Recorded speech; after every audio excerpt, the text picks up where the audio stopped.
Evening everybody and welcome back to the channel. Some developments on the Viktor Gyökeres saga has been developing. There's been a tweet that has been retweeted by Fabrizio Romano himself, and it's the sporting director of Sporting Lisbon actually saying that Viktor Gyökeres will not be leaving the club for 60 million plus 10.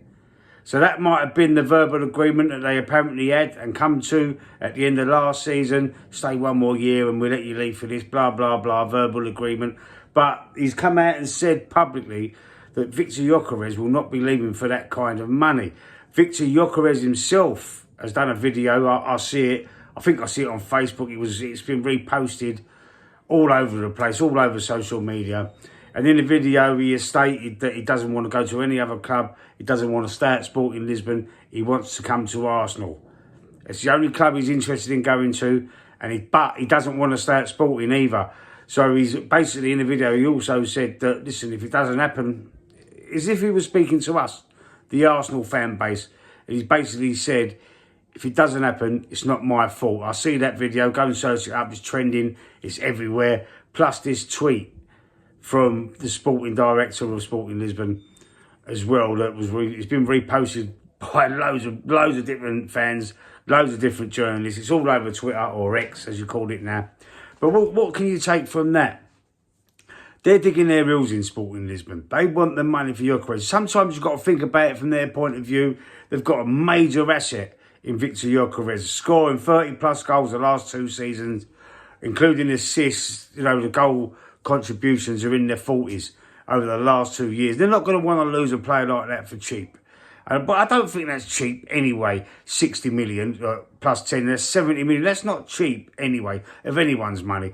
But apparently as well, RB Leipzig have dropped their asking price for Benjamin Sesko. And, you know, Arsenal are more focusing on that deal, it seems. And that would be very disappointing for me, because Gyökeres is the one out of the two that I would like to come to Arsenal. Let me know what you think in the comment section. Who would you rather, Benjamin Sesko or Viktor Gyökeres? I know the fan base is divided on this one as well.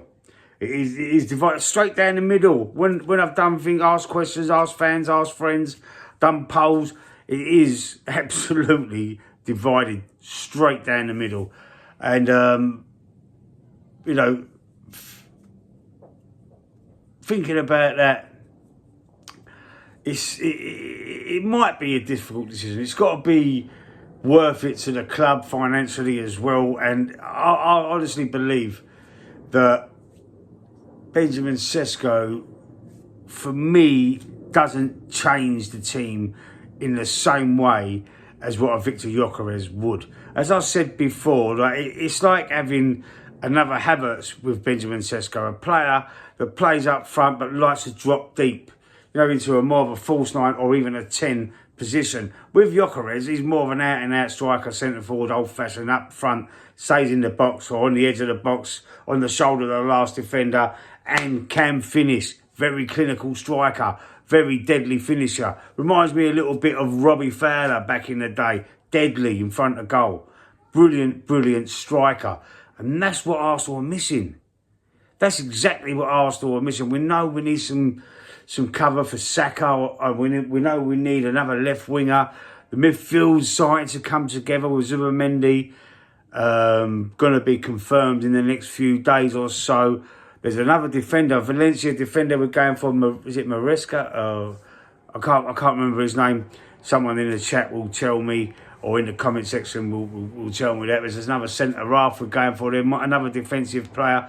Also, Norgard from Brentford. Some people are calling him a pub player from Brentford. I think that's a little bit harsh, but it's sort of like what they've started to do is they've started to bulk out the squad a little bit first.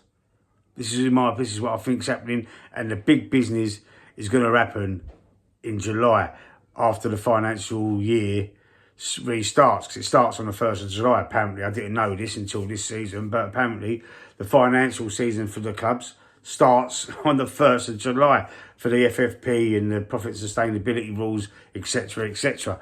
So I think I'm confident there's going to be a lot of movement on the big players, the big links, the big rumours like the Rodrigos, the striking situation. I believe that's going to come into fruition over the next couple of weeks in July. But what we've done at the minute is sort of kind of replace players that we knew were going to leave. They perhaps knew Thomas Partey was going to be leaving the club and not signing a new deal. So that's why they've probably got in Norgard. Jorginho already left, so we've got Zubimendi was sorted back in January, apparently. That was basically done and dusted back in January. So we knew that Zubimendi was going to be an Arsenal player way back then. And I remember the press conference in January when Arteta come out and said, yes, we do need reinforcements. We are looking, we're trying to do business, we're trying to do this. He sort of fobbed us off, if you like. But then it's come out, look, we ain't got no one in January, don't worry, we were going to go big in the summer. And people were getting a little bit annoyed because of Man City and Liverpool spending a lot of money already. And Arsenal were dilly-dallying on the Gyökeres Sesko deal, the left-wing position. Martinelli's, I done a video earlier on, I don't know if you saw that, but Martinelli could be leaving the club as well, and that's going to be very impactful for the strength and depth of the squad, and towards the team as well, because he's a first-team player. If he's fit, he's the first name on the sheet. So one of the first names on the sheet, I should say. But losing Martinelli, I don't think we need to lose him. I'll be heartbroken, not heartbroken, but I'll be upset if he did leave. But if he does leave, then we've got to get two left wingers, a Rodrigo and an Eze, for example. Do you know what I mean? If that happens, then it'd be it won't be such an hard pill to swallow if we do replace Martinelli and get a second left winger as well. They can compete. Eze and Rodrigo could battle it out for that position. Or if we get a Rodrigo or an Eze and keep Martinelli, there's your battle there over on the left-hand side. There is still a little bit of worry about the right-hand side. I know even in 1 year he's coming through, but, he's not really fancied. I don't think he's really fancied by Arteta because of last season. He can play in the 10 as well. We could have replaced Odegaard when Odegaard was out. He did stand in for Saka and done a very good job scoring a few goals, cutting in on his left foot, exactly like how Saka plays.